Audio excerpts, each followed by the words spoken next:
Hello everyone. In today's video we are gonna discuss about the self-finance branches in AMU BTech and how can you upgrade your branch if you by chance get a low branch in entrance exam. So let's start first with self-finance branches. तो भाई self-finance जो branch है उसके अंदर last year ही कुछ branches के अंदर extra अगर आप फ़ी पे करें तो एक्स्ट्रा सीट्स को ऐड कर दिया गया था। लाइक ECE जो इलेक्ट्रॉनिक्स है उसके अंदर 7 सीट्स को ऐड कर दिया गया था irrespective of your gender, male female दोनों के लिए। वरना ज़ाहिरी तौर पे AMU में जो सीट्स इंक्रीज़ होती है वो बॉयज़ और गर्ल्स के अलग होती है। खैर मैकेनिकल में यहाँ पे 10 सीट्स को और इंट्रोड्यूस करा गया था। मैकेनिकल में पहले ही 90 सीट्स हैं अवेलेबल, सो 10 सीट्स और आ गई हैं यहाँ पे। ठीक है, ऑटोमोबाइल में 3 सीट्स लाई गई थी। ऑटोमोबाइल इटसेल्फ आ सेल्फ फाइनेंस ब्रांच, मतलब ये पहले भी एक सेल्फ फाइनेंस ब्रांच की तरह ही थी। मतलब आपको सेल्फ फाइनेंस ब्रांच में ऐसा होता है कि आप जो गवर्नमेंट आपको फ्री करती है, जैसे कि AMU की किसी रेगुलर ब्रांच की फ़ीस वो 18 to 20,000 रुपीज़ है, बट अगर आप वही सेल्फ फाइनेंस में ले रहे हैं तो वो आपको 60,000 से लेकर 1 लाख के बीच में पड़ जाता है उसकी फ़ीस पर ईयर की। और रेगुलर वालों के फर्स्ट ईयर में तो 18,000 रहती है, सेकंड ईयर में 8,000 हो जाती है। लगभग 50,000 में आपको AMU में BTech पूरा कंप्लीट हो जाता है। अगर आप हॉस्टल में नहीं रह रहे हैं तो अगर हॉस्टल ले रहे हैं तो 10-20,000 और ले लिए।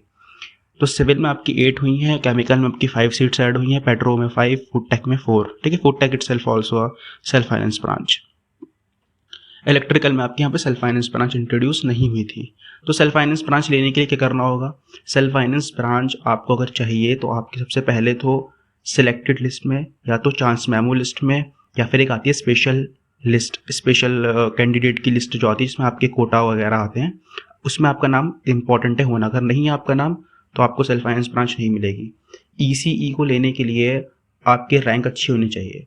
लास्ट टाइम आई थिंक 284 पे 346 आई थिंक 346 पे लास्ट ECE की सेल्फ फाइनेंस ब्रांच मिली थी। इस बार ये भी मुश्किल है कि मिले, मुझे लगता है इस बार ये भी मुश्किल है क्योंकि लोगों को अब चाहिए ब्रांच। तो देख सकते हैं सिलेक्टेड लिस्ट में बता रहा हूँ आपको ECE का।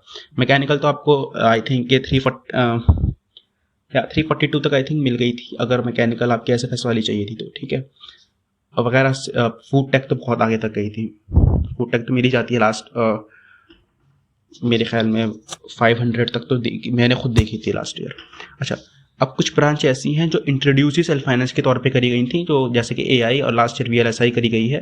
ये VLSI जो है वो इसकी फ़ीस ज़्यादा रहती है तो सेल्फ फाइनेंस की तरह ही होती है ये, लेकिन AI और VLSI बहुत मुश्किल होता है मिलना। लास्ट ईयर तो इलेक्ट्रिकल के साथ ही मिल गई थी, बट इस साल थोड़ा मुझे मुश्किल लगता है।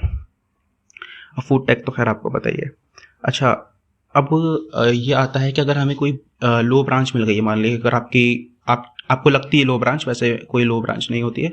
फूड टेक, पेट्रो, मैकेनिकल या सिविल आपको मिल गई, आप चाह रहे हैं कि मेरा अपग्रेडेशन हो जाए, तो उसके लिए कुछ रिक्वायरमेंट है अपग्रेडेशन के लिए। में अपग्रेडेशन अलाउड होता है। मान लीजिए अगर आप फर्स्ट ईयर में अगर अपनी अच्छी CPI मेंटेन कर देते हैं आप, तो आपका अपग्रेडेशन जो है वो हो जाता है किसी भी ब्रांच से, रिस्पेक्टिव ऑफ योर ब्रांच। अगर आप पेट्रो से हैं, अगर आपकी कॉलेज में ज़्यादा CPI है, मान लीजिए आपके कॉलेज में 9 CPI है पूरे, मतलब सबको आपकी ब्रांच में नहीं, आपके खाली सबको ब्रांच में लगे आपकी 9 CPI आई है, तो आपके आराम से कंप्यूटर में या फिर ECE में हो जाती है अपग्रेड।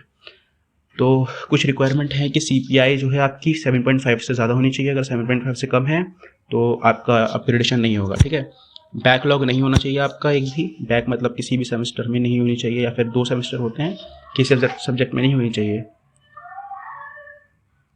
SFS में आप नहीं होने चाहिए। अगर आप SFS में हो तो आपकी ब्रांच अपग्रेड नहीं होगी। अच्छा, आप जिस ब्रांच में पहले हैं, मान लीजिए कि आप पेट्रो में थे लास्ट ईयर और आपको इस साल आप अपग्रेडेशन करना चाह रहे हो। ठीक है, आपकी CPI 9 थी, लेकिन अगर पेट्रो में 70% से कम सीट अगर रिजर्व नहीं है, ज़्यादा मतलब 70% बच्चे अगर पेट्रो में भी नहीं है, तो आपकी ब्रांच जो है वो अपग्रेड नहीं होगी। ठीक है, मैं आपको दिखा भी देता हूँ ब्रांच अपग्रेड होती है तो कैसे, किस CPI पे क्या क्या मिल जाता है आपको। ठीक है, तो ये देख सकते हैं आप, ये 23 बैच का अपग्रेडेशन है कि 9.6 पे एक बच्चे की AI से हुई थी कंप्यूटर, फिर एक बच्चे की केमिकल से हुई थी 9.4 CPI से केमिकल में कंप्यूटर, मैकेनिकल से कंप्यूटर, ठीक है, इलेक्ट्रिकल से कंप्यूटर, सिविल से कंप्यूटर, आर्टिफिशियल इंटेलिजेंस वगैरह वगैरह, केमिकल से इलेक्ट्रॉनिक्स 8.9 CPI पे, ऐसे ही करते करते पेट्रोकेमिकल से एक इलेक्ट्रिकल में हुई थी 8.8 CPI पे, ठीक है। तो ऐसे ही होती रहती है। और आप देख सकते हैं लास्ट क्लास जाती है 7.5 7.5 से अगर नीचे किसी की CPI होती है उसकी ब्रांच अपग्रेड नहीं होती है। देखिए आप, ये किसी की ऑटोमोबाइल से मैकेनिकल हुई है, ये सिविल से मैकेनिकल हुई है, ये ऑटोमोबाइल से केमिकल हुई है, ठीक है। ऑटोमोबाइल से मैकेनिकल हुई है, सिविल से इलेक्ट्रिकल हुई है 8.2 लास्ट, ठीक है। तो ये सब होता है। खैर ये देख ले सकते हैं आप, ये जो लिस्ट आपकी ये आप ऐड हुई थी आपके बीटेक के सेल्फ फाइनेंस में, कुछ सीट्स तो इधर उनका है।